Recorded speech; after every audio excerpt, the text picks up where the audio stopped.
Assalamualaikum warahmatullahi wabarakatuh.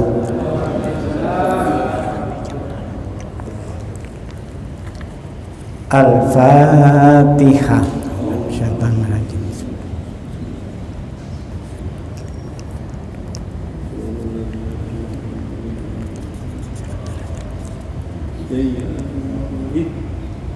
Halaman 412 Surah Al-A'raf ayat 38 412 paling bawah. A'udzubillahi minasyaitonirrajim.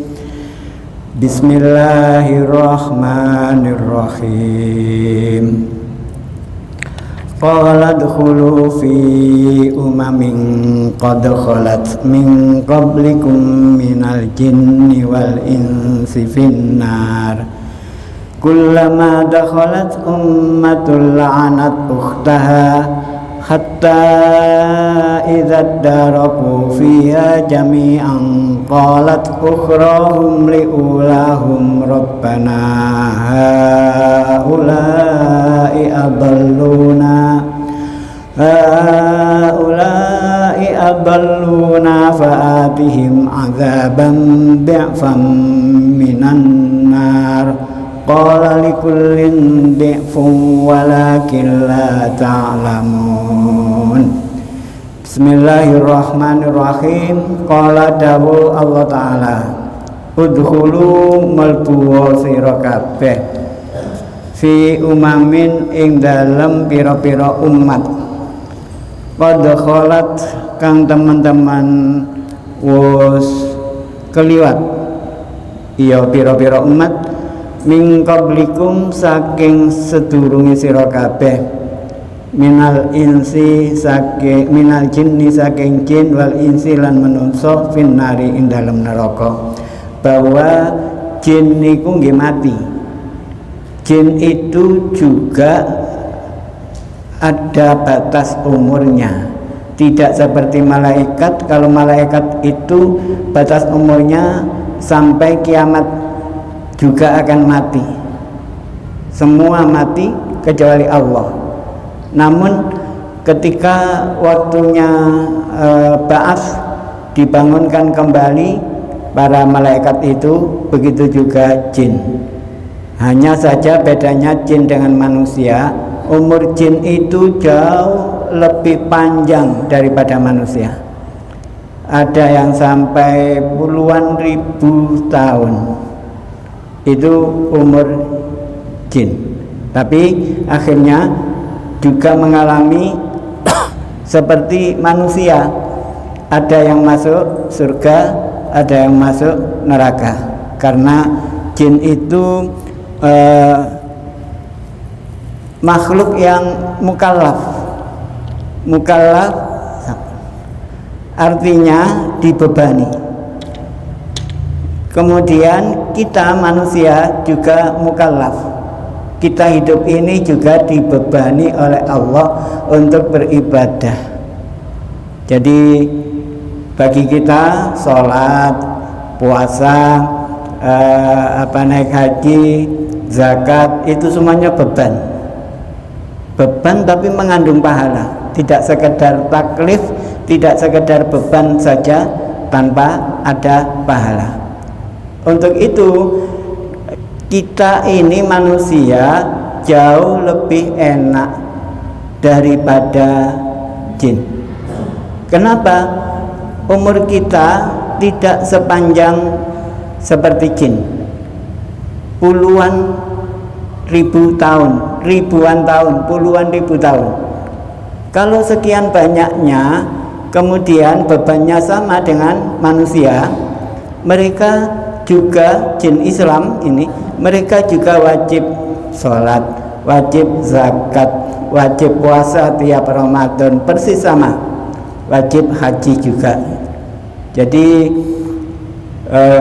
kita jauh lebih enak dan harus kita syukuri karena ada unsur keringanan. Allah meringankan manusia dibanding dengan jin. Kita lanjut. Kullama dakhalat, semangsane melbu apa umatun umat, la'anat mongko nglaknati ya umat ukhtaha ing dulure umat. Setiap umat, setiap kaum itu melaknati. Laknat itu apa? Mendoakan supaya dijauhkan dari rahmat. Itulah yang namanya laknat.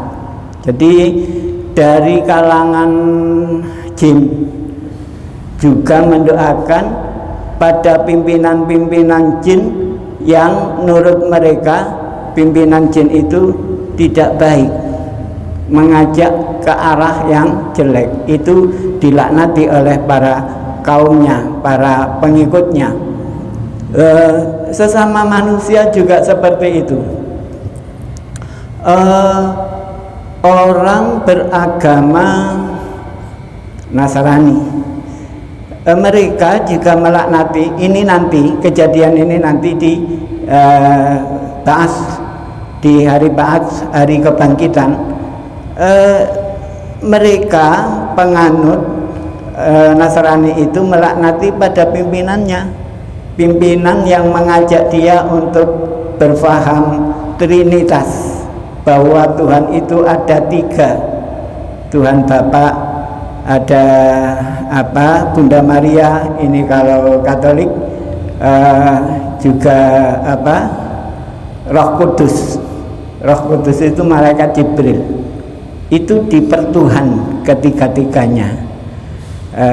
Maka mereka orang penganut Nasrani akan melaknat kepada pemimpinnya. Kenapa dilaknati? Wong pemimpin itu dihormati ketika hidup di dunia ini.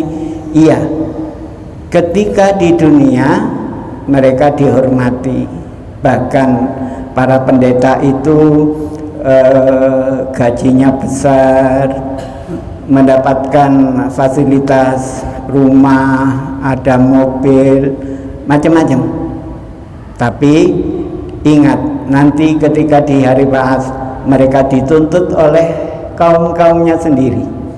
Dianggap mereka itu orang yang menggelincirkan.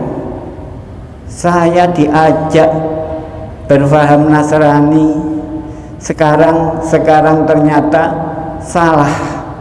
Tuhan itu esa. Tapi kenapa saya diajak Trinitas, Tuhan itu 3? Maka mereka melaknati pemimpin-pemimpinnya sendiri. Begitu juga yang Protestan, itu beda dengan yang Katolik. Jadi Protestan itu yang disembah ya Tuhan, Allah, kemudian Roh Kudus, itu 3 juga Trinitas yang ada di Protestan. Jadi nanti pada saatnya, pada hari Ba'ats, hari kebangkitan, mereka semuanya protes kepada pemimpin-pemimpin mereka karena mereka tergelincir dari segi akidah. Juga otomatis kalau akidahnya salah, ibadah-ibadah mereka juga salah. Mereka beribadah, membuat tempat ibadah juga. Mereka ditarik untuk, kalau istilah kita, amal jariyah. Mereka juga ditarik seperti itu. Tapi ternyata itu nanti semuanya salah. Dan itu dibuktikan baru pada saat hari Ba'ats, hari kebangkitan. Hatta idzat daraku, hingga nalikane padha nyusul iya pira-pira umat fiha ing dalem neraka jami'an halikate. Akhirnya mereka semuanya masuk neraka. Yang jadi pemimpin masuk neraka, yang dipimpin masuk neraka juga. Jadi yang menjadi pemimpin itu tidak merasa kalau dia itu salah. Karena ketika di dunia mereka yang jadi pemimpin merasa benar ajaran dalam agama saya seperti ini, maka saya ajak orang lain untuk ikut seperti saya. Jadi mereka tidak merasa kalau itu salah, sehingga karena para kaumnya, para penganutnya itu merasa dirugikan dengan mengikuti pemimpin mereka, akhirnya mereka menuntut kepada Allah, ya Allah, berilah siksa kepada mereka pemimpin saya 2 kali lipat. Ini permintaannya 2 kali lipat. Karena apa? Mereka mengajak saya untuk mengikuti akidahnya, untuk mengikuti ajaran-ajarannya, sehingga saya menjadi seperti ini. Tapi ini dibantah oleh Allah sendiri. Salah kamu, kenapa kamu mau diajak orang seperti itu? Itu jadi Allah juga menyalahkan kedua-duanya, tidak dibela oleh Allah. Maka dalam Islam ini di hadis banyak diceritakan bahwa ada dosa jariah. Selama ini kita mengenal amal jariah, yaitu suatu amalan, suatu ibadah yang walaupun kita nanti sudah mati, amal itu masih memberi pahala kepada kita yang sudah mati. Padahal orang mati tidak berbuat apa-apa.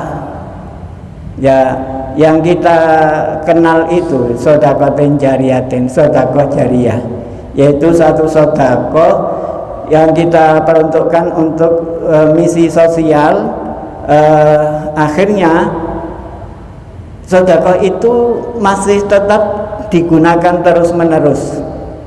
Jadi kalau kita amal jariah ke masjid, walaupun nanti kita mati, tetap berpahala, mengalir pahalanya itu. Para ulama berbeda pendapat ketika uang jariah itu diperuntukkan untuk apa. Kalau misal membeli karpet, ada yang berpendapat bahwa begitu karpet itu sudah rusak, sudah tidak mengalir lagi pahalanya. Ini pendapat A. Karena apa? Kemanfaatannya sudah tidak ada. Kalau karpet seperti ini mungkin 10 tahun ke depan sudah rusak, sudah nyonyot, sehingga tidak ada manfaatnya, ada yang dibuang, ada yang macam-macam. Untuk itu sudah berhenti pahalanya, tidak jariah, tidak mengalir lagi. Tapi pendapat kedua, sekali amal jariah itu diperuntukkan untuk nilai sosial, kapanpun, tidak ada batasnya, walaupun sudah rusak tapi masih tetap mendapatkan pahala. Saya lebih condong pendapat yang kedua. Kenapa? Kalau yang kita pakai yang pertama, kemudian ada pembangunan masjid, terus orang itu semuanya pengen amal jariahnya, uang yang dijariahkan itu untuk dibelikan yang awet-awet, semen, batu bata, yang pakai ngecor itu, karena dianggap itu paling awet. Tapi kalau itu seperti itu, semua orang amal semen, untuk apa semen itu? Padahal butuh yang lain-lain. Jadi untuk itu saya berpendapat yang kedua, ada yang bentuk semen, ada yang batu bata, ada yang karpet. Ini semuanya berpahala dan sama, terus menerus mendapatkan pahala tanpa ada batas, tanpa ada batasan waktunya. Itu amal jariah. Kita lanjut sebentar. Qalat mongko ngucap sapa ukhrahum keri-kerine iya pira-pira umat liulahum marang wong kang dingin niku dhisik, mboten dingin adem niki cara Jawa kulon. Dingine iya pira-pira umat, isinipun pengucap tapi niki rupa doa.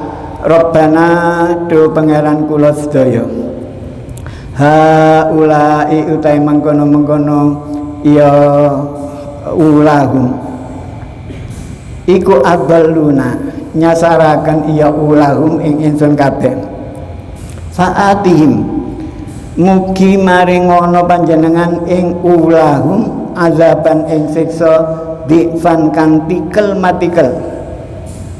bertingkat-tingkat minan nari saking neraka. Bagaimana siksaan di neraka? Memang ada tingkatan-tingkatannya. Jadi neraka wel, neraka jahanam, neraka sudah macam-macam, 7 tingkatan. Yang paling ringan neraka itu ya jahanam itu. Maka paling sering di Al-Qur'an disebut neraka jahanam.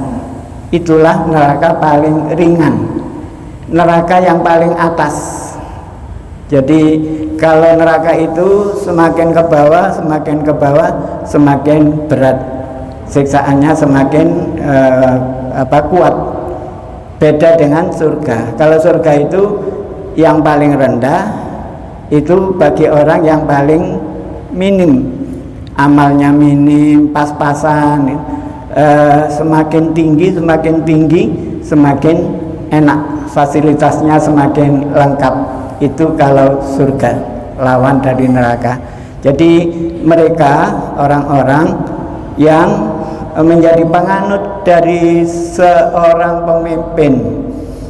Ini pemimpin yang sesat, pemimpin yang dianut oleh para kaum, ya penganutnya, didoakan oleh penganut itu, ya Allah siksalah mereka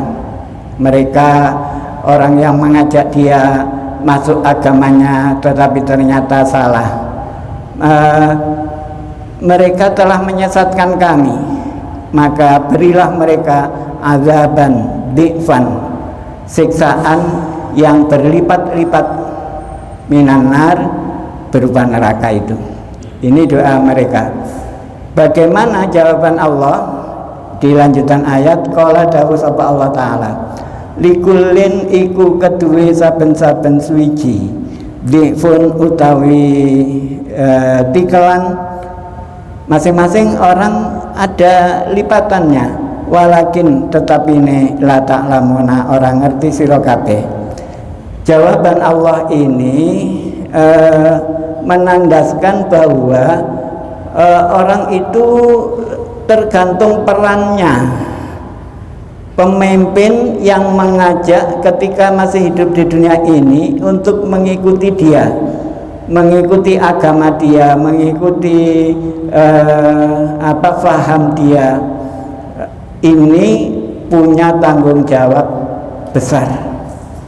Jadi tidak disiksa untuk dirinya saja, tapi mereka yang menjadi pemimpin seperti itu disiksa juga atas kesalahan-kesalahan mereka yang mengajak orang-orang biasa diajak untuk ikut pada agamanya tadi, sehingga ya terjadilah berlipat-lipat siksaan itu.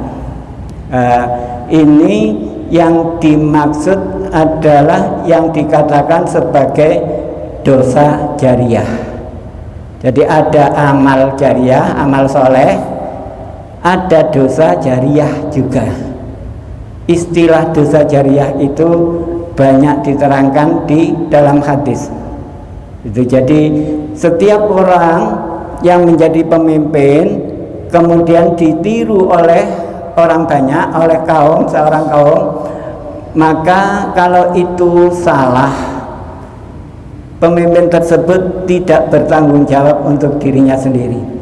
Setiap masing-masing kesalahan yang dilakukan oleh kaum penganutnya itu ditanggung oleh pemimpinnya tadi. Jadi maka dalam hadis diceritakan, setiap ada orang membunuh, sudah nggak tahu agamanya apa saja, pokoknya membunuh, itu Qabil putranya Nabi Adam akan mendapat tambahan dosa baru. Kenapa? Gara-gara si Qabil itu manusia pertama yang membunuh. Jadi setiap orang membunuh itu pasti terinspirasi oleh Qabil. Oh, macam-macam sampai aku pateni ai. Itu karena ada Qabil pernah membunuh Habil. Untuk itu setiap kali siapapun itu, agama apapun itu orangnya, kalau membunuh maka si Qabil akan mendapatkan tambahan baru, bukan tambahan pahala, tapi tambahan dosa. Itu Allah memberlakukan tidak hitungan dunia. Jadi itu turun sampai tingkat lokal. Mohon maaf, ini kalau terjadi, kalau ada di Rungkut Kidul ada pembunuhan, siapa yang dulu pertama kali membunuh di Rungkut Kidul itu juga akan mendapatkan tambahan dosa. Tingkat lokal itu ada hitungannya sendiri, dan lain-lain, apapun itu bentuknya. Di Rungkut Kidul dulu pernah ada orang nanggap ludruk barangkali. Sekarang ludruk itu sudah tidak musim, males ngerungokno ludruk. Maka yang ada sekarang dangdutan. Jadi itu sama. Kalau ada tingkat lokal, tingkat kampung, tingkat kelurahan yang melakukan kesalahan seperti itu, nanggap dangdutan, itu orang yang pertama nanggap ludruk atau dangdutan yang pertama itu mendapat tambahan dosa juga. Inilah yang namanya dosa jariyah. Maka Allah itu maha adil. Allah itu sangat adil. Ketika orang berbuat amal soleh, kalau ada yang meniru kebaikan dilipat gandakan. Orang yang meniru itu jumlahnya berapa, maka orang pertama kali yang melakukan itu akan mendapat tambahan pahala. Itu kalau amal soleh. Sebaliknya yang amal jelek disebut dosa jariyah tadi juga seperti itu. Setiap ada tambahan orang yang melakukan kejelekan, orang yang pertama kali akan mendapatkan tambahan dosa. Maka ayat ini ditutup dengan walakin la ta'lamun, tetapi kalian tidak mengetahui itu. Menunjukkan Allah itu menyetujui permintaan mereka. Ya Allah, karena saya ini sesat itu ada yang mengajak, karena saya beragama selain Islam itu ada yang mengajak, maka orang-orang yang mengajak saya lipat gandakanlah siksaannya. Allah tidak menjawab iya atau tidak, itu walakin la ta'lamun, kamu tidak tahu. Ini menunjukkan bahwa Allah mengiyakan, beres, tak kei siksa sing luwih akeh. Ini bahasa bebasnya seperti itu. Kesimpulan dari ayat ini bahwa kita sebelum melakukan amalan apa saja itu, maka kita harus memikirkan sebelum melakukannya. Karena kalau kita beramal soleh, yang dapat pahala itu bukan kita saja. Ada orang-orang tertentu yang memulai dulu, mungkin di kampung ini yang pertama kali mengundang tahlilan itu siapa? Itu akan mendapat pahala juga dari kita yang sekarang mengadakan acara tahlilan juga. Sebaliknya, kalau kita akan berbuat jelek, berbuat dosa, maka pikirkanlah bahwa dosa yang kita lakukan itu bukan dampaknya, ruginya untuk kita sendiri, tidak. Orang lain pun yang dulu berbuat dosa yang sama itu juga akan mendapatkan dosa-dosa dari kita yang kita lakukan. Sementara mekaten wonten ingkang dipun tangletaken, monggo.